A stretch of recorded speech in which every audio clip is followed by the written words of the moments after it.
সকল বিষয় যদি সংবিধানের মাধ্যমে সমাধান করতে হয়, তাহলে যে ভোটটি হয়েছে সেই ভোটটিও অবৈধ, তারেক রহমানের বর্তমানের প্রধানমন্ত্রিত্ব অবৈধ। আমরা দেখতে পেয়েছি এই বিএনপি ক্ষমতায় আসার পরপরই জুলাই সনদকে অস্বীকার করতে চায়। আমিরে জামাত ডাক্তার শফিকুর রহমানের ধৈর্যের মাধ্যমে, ওনার সিদ্ধান্তের মাধ্যমে আমরা 11 দল সেদিন সিদ্ধান্ত নিয়েছিলাম আমরা জাতীয় সংসদে শক্তিশালী বিরোধী দলের ভূমিকা রাখব এবং সরকার যা যা ভুল করবে তাকে ধরিয়ে দেব আমরা ইনশাআল্লাহ।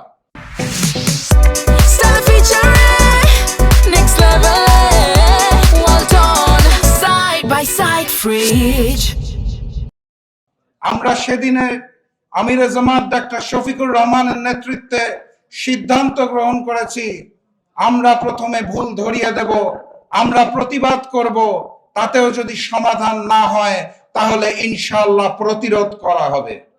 অতএব আমি আজকের এই ইফতার মাহফিল থেকে 11 দলীয় নেতৃবৃন্দ সহ বন্ধুপ্রতিম যারা উপস্থিত রয়েছেন তাদেরকে স্মরণ করিয়ে দিতে চাই, সংসদ থেকে রাজপথ, প্রয়োজনে প্রতিবাদ থেকে প্রতিরোধ, এটাই হবে আমাদের আগামী দিনের পথ চলার পাথেয়।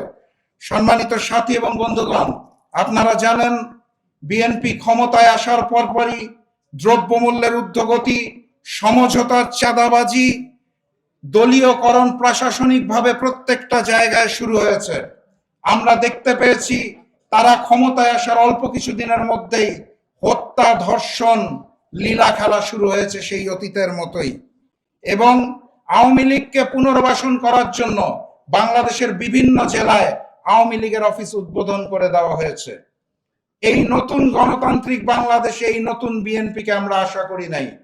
আমরা দেখতে পেয়েছি এই বিএনপি ক্ষমতায় আসার পরপরই জুলাই সনদকে অস্বীকার করতে চায়, তারা সংস্কার চায় না এবং তারা সকল বিষয়ে সংবিধানের বৃদ্ধাঙ্গুলি আমাদেরকে দেখাতে চায়।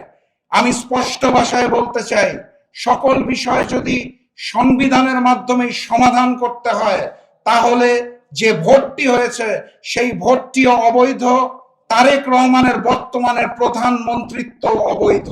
আমাদেরকে সংবিধান মেনে চলতে হলে এখনকার এই নির্বাচনকে অবৈধ বলতে হবে এবং মেনে নিতে হবে দুঃখের সাথে যে ফ্যাসিস্ট শেখ হাসিনাই বোধহয় বাংলাদেশের প্রধানমন্ত্রী হয়ে রয়ে গেছেন এখনো, যেটা কোনোভাবেই সম্ভব নয়। অতএব আমি ম্যানেজ ভোটের প্রধানমন্ত্রী জনাব তারেক রহমানকে অনুরোধ করতে চাই, নতুন সরকারকে আমরা অবশ্যই সহযোগিতা করতে চাই, কিন্তু সেটা জুলাইকে অস্বীকার করে নয়, জুলাইয়ের রক্তের সাথে বেইমানি করে নয়।